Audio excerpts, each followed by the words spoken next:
The following KQED production was produced in high definition.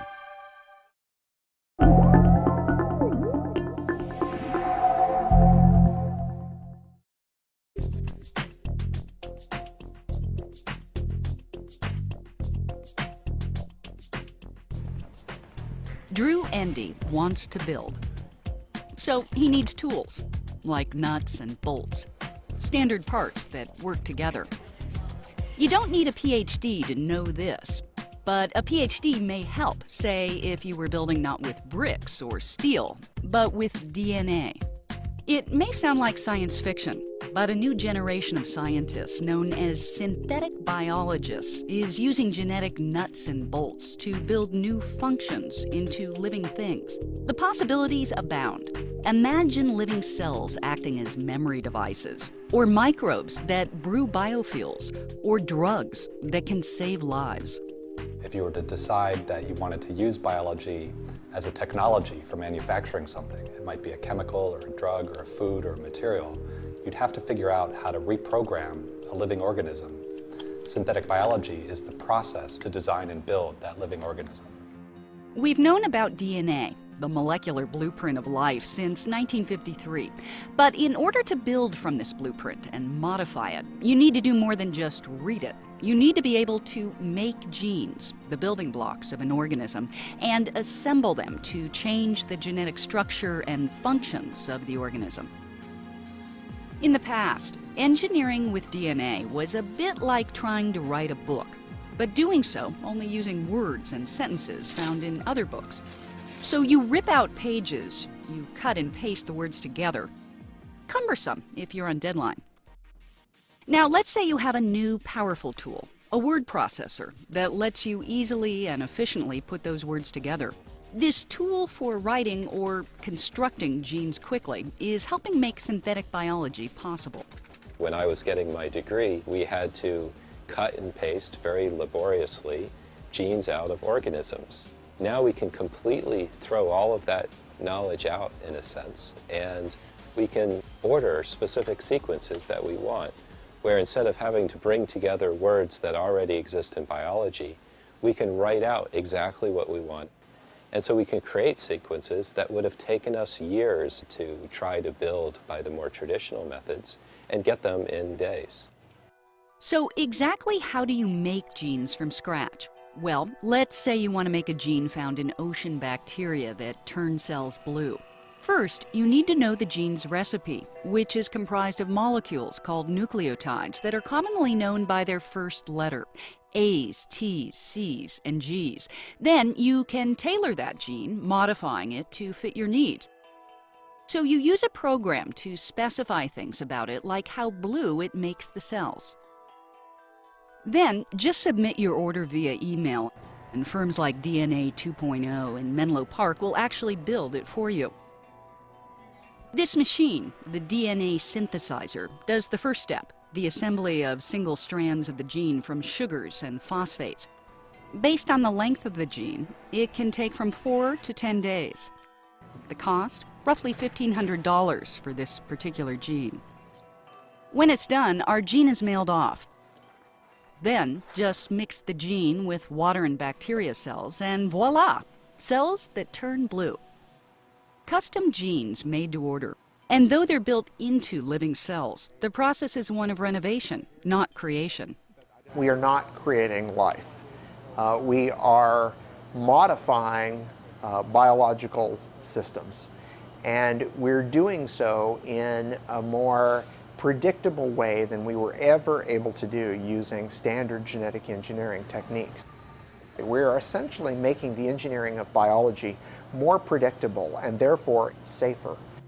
So what's to stop someone from going online and ordering genes for a lethal virus? We've actually gotten gene synthesis companies on board to screen all of their gene synthesis orders so that they're not sending out genes that would encode some toxic protein. And with the cost of gene synthesis falling by roughly half every 2 years, orders flood in. But making genes is the easy part. If you knew what to say, you could use synthetic biology to write new genetic narratives. The challenge is to figure out what the heck do you want to say. And to figure out what you want to say with synthetic biology, you need to have more than just the ability to write those genetic narratives. You need a vocabulary of simple words that can be snapped together to make useful statements. It's akin to building an electrical device with off-the-shelf parts designed to work together. In electronics, you see very refined, heavily standardized objects that are available via mass production off the shelf that work together. So what synthetic biology is trying to figure out how to do is how would you standardize all these different pieces of DNA so that when you put them together, it's not a surprise what happens, it's what we expect. In 2003, Drew Endy co-founded the world's first registry of standard biological parts, contributed by scientists and students. To promote and protect this resource, he and others at MIT, Harvard, and the University of California, San Francisco set up a nonprofit. The BioBricks Foundation, or BBF for short, came to life in order to enable an open technology platform. We're starting at the DNA level, we're making a toolkit of parts, these basic biological functions that are coming from all over the living world, but now being integrated into a common platform that everybody can use. You can have pieces of DNA that are designed to go together as reliably as nuts and bolts. Jeff Tabor is helping to stock the BioBricks store with one of those genetic nuts and bolts. So one of the things we've done in the lab is engineer E. coli to be able to act as a film that can take a photograph. To do this, we introduced a light receptor gene from algae into E. coli. So what we do is take a little bit of the engineered E. coli, we add them to a media, and we pour them on a flat surface so that they form a two-dimensional film. Now once this is done, all we need to do is let them grow overnight. So we've been able to use this technology to produce photographs or portraits of many different things. For example, Albert Einstein, Alfred Hitchcock, the Virgin Mary. But we can also use it to produce logos. Here's how it works. A projector shines red light through a black and white slide containing an image. When the algae light receptor in the plate of bacteria detects the red light shown on it, it shuts off production of a black pigment which the bacteria make when they're in the dark. And so the result is a plate of bacteria which have light and dark areas that correspond to the pattern on the projected image. But don't expect to capture your Kodak moments with E. coli anytime soon. The problem with E. coli films is that they take hours to produce images as opposed to seconds for a traditional camera. But the cool thing is that E. coli are so small that we can fit about 10 billion E. coli pixels on this petri dish, as opposed to about 1 million or so pixels on your computer monitor. Even if there's no direct application yet, it's no small feat to take a light-sensitive gene from algae and turn it on in blind bacteria. It's the power of synthetic biology, where genes are assembled into existing cells to create circuits that program the cells to do new things, like make an image. And synthetic biology is now making its mark outside the lab. As Jay Kiesling and Jack Newman know, it's a technology that can help save lives. Artemisinin is the drug of choice for treating malaria. It comes from the wormwood plant. It takes a long time to produce it, about 14 months. And there are large spikes in the prices, which means that it's very difficult to predict the price, and that price is then passed on to the consumer. In this case, consumers are people who earn less than $1 per day. In any given year, between 1 and 3 million people who can't afford treatment die from malaria. 90% are children under 5. We hypothesized that we could engineer a microbe to produce artemisinin using synthetic biology. We had to discover the genes that were responsible for producing artemisinin in the plant and then transfer those genes into a microbe. But this cutting-edge research needed funding. We put together a grant with the Institute for One World Health, which is a nonprofit pharmaceutical company, Amyris, which was just getting its start in life, and UC Berkeley. And submitted that grant to the Bill and Melinda Gates Foundation, was funded for about $43 million. Using E. coli or yeast, we can now produce artemisinic acid in a fraction of the time that it takes the plant to produce it.